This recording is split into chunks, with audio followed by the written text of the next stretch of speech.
TDCയുടെ secretary Rajith രാജേന്ദ്രനാണ് നമ്മോടൊപ്പം ചേരുന്നത്. ഇപ്പോൾ ഈ തിരുവനന്തപുരത്ത് ക്രിക്കറ്റ് അസോസിയേഷൻ്റെ കോച്ചിൻ്റെ ഭാഗത്തു നിന്നുണ്ടായ ഒരു കുറ്റകൃത്യം അത് അറിഞ്ഞു കാണുമല്ലോ? അതെ, തീർച്ചയായിട്ടും അറിഞ്ഞു. പോലീസ് നമ്മുടെ മൊഴിയെടുത്തിട്ടുണ്ട്. പോക്സോ ഒഫൻസാണ് അത്. ഏതാണ്ടൊരു 2 വർഷം മുമ്പേ നടന്ന ഒഫൻസ് എന്നാണ് ഞാൻ മനസ്സിലാക്കുന്നത്. മുമ്പ് ഒരു കേസുണ്ടായിരുന്നു തിരുവനന്തപുരത്ത് പോക്സോ കോടതിയിൽ തന്നെ. അങ്ങനെ ഒരു കേസുണ്ടായിരുന്നു.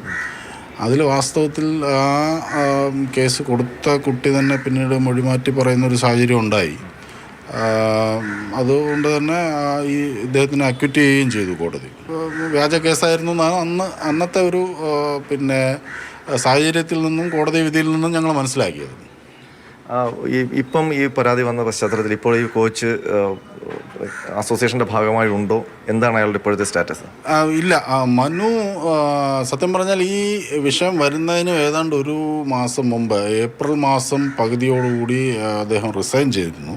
കേസിലെ മൊഴികൾ സംബന്ധിച്ചൊക്കെയുള്ള കാര്യങ്ങൾ കേൾക്കുമ്പം ഒരു ഭീകരമായ ഒരു വിചിത്രം, അല്ലെങ്കിൽ വിചിത്രവും ഭീകരവും എന്നൊക്കെ പറയാവുന്ന അവസ്ഥയാണ്. അല്ലെങ്കിൽ കുട്ടികളോട് അയാളുടെ പെരുമാറ്റം ഇതൊന്നും അസോസിയേഷൻ അറിഞ്ഞിട്ടില്ലേ? ഇല്ല, ഇത് സത്യം പറഞ്ഞാൽ ഇത് ആദ്യത്തെ കേസ് വന്നപ്പോൾ ഞങ്ങൾ ഇതിനെപ്പറ്റി വിശദമായി പരിശോധിച്ചതാണ്. അന്ന് ഈ കുട്ടികളോടെല്ലാം ഞങ്ങൾ അന്വേഷിച്ചതാണ്. അന്ന് ഈ കൂടെ ഉണ്ടായിരുന്നത് ഇപ്പം ഈ പരാതിക്കാരായിട്ട് വന്നിരിക്കുന്ന കുട്ടികളോട് ഉൾപ്പെടെയുള്ള ആളുകളോട് ഞങ്ങൾ അന്വേഷിച്ചതാണ്. പക്ഷെ അവരെല്ലാം മനുവിന് അനുകൂലമായിട്ടാണെന്ന് പറഞ്ഞത്. അതൊരു വിചിത്രമായ സിറ്റുവേഷൻ തന്നെയാണത്.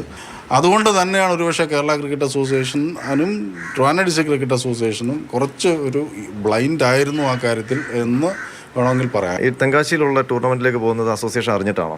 അല്ല, അസോസിയേഷൻ അറിഞ്ഞിട്ടല്ല. അതാണ് ഞാൻ പറഞ്ഞത്. ഇത് നേരത്തെ ഞാൻ ഈ പറഞ്ഞതുമായി ബന്ധപ്പെട്ട് ഇത് പാരൻസ്, അവരുടെ പാരൻസ്, ഞാനാരും കുറ്റം പറയുന്നില്ല. കാര്യം വിമൻ ക്രിക്കറ്റാണ്.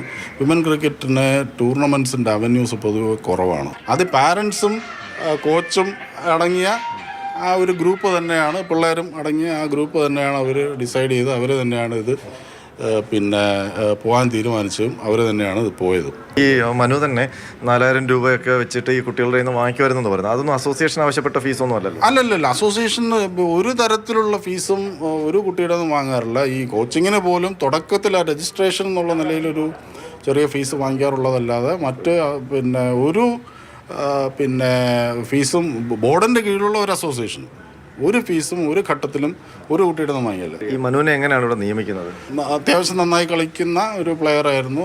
ട്രിവാൻഡ്രത്ത് ലീഗ് കളിച്ചുകൊണ്ടിരുന്ന ഒരു പ്ലെയറായിരുന്നു. പിന്നീട് അദ്ദേഹം കോച്ചിങ്ങിലേക്ക് വന്നു. BCCI കുട്ടികളുടെ ഫോട്ടോ എടുത്ത്, അതായത് ന്യൂഡ് ഫോട്ടോ എടുത്ത് ഷേപ്പ് പരിശോധിക്കുന്ന ഒരു പരിപാടി ഉണ്ടോ? അങ്ങനെ കുട്ടികളുടെ ഫോട്ടോ ഇയാൾ എടുത്തു എന്നാണ് പരാതിയിലുള്ളത്. അങ്ങനെ ബോർഡ് ഫോട്ടോ എടുക്കുക എന്ന് പറയുന്നത് വിചിത്രമായ ഒരു ആരോപണമായിട്ട് എനിക്ക് തോന്നുന്നു. അങ്ങനെ ഒരു സംഗതിയില്ല. ന്യൂഡ് ഫോട്ടോ എടുക്കുന്നത് ആയിട്ടൊരു ആരോപണം മനുവിനെതിരെ വന്നിട്ടുള്ളതായിട്ട് ഞാനും കേട്ടു. അപ്പർ ബോഡിയുടെ ഫോട്ടോ, ന്യൂഡ് ഫോട്ടോ എടുത്തിട്ട് ഷേപ്പ് കറക്റ്റ് ആണോ എന്ന് നോക്കി BCCI അറിയിക്കണം എന്ന്. അങ്ങനെ ഒരു സംഗതിയേ ഇല്ല. ആ കുട്ടികൾക്ക് എല്ലാ സഹായവും അസോസിയേഷൻ ചെയ്യും? തീർച്ചയായിട്ടും ചെയ്യും, ഒരു സംശയം വേണ്ട.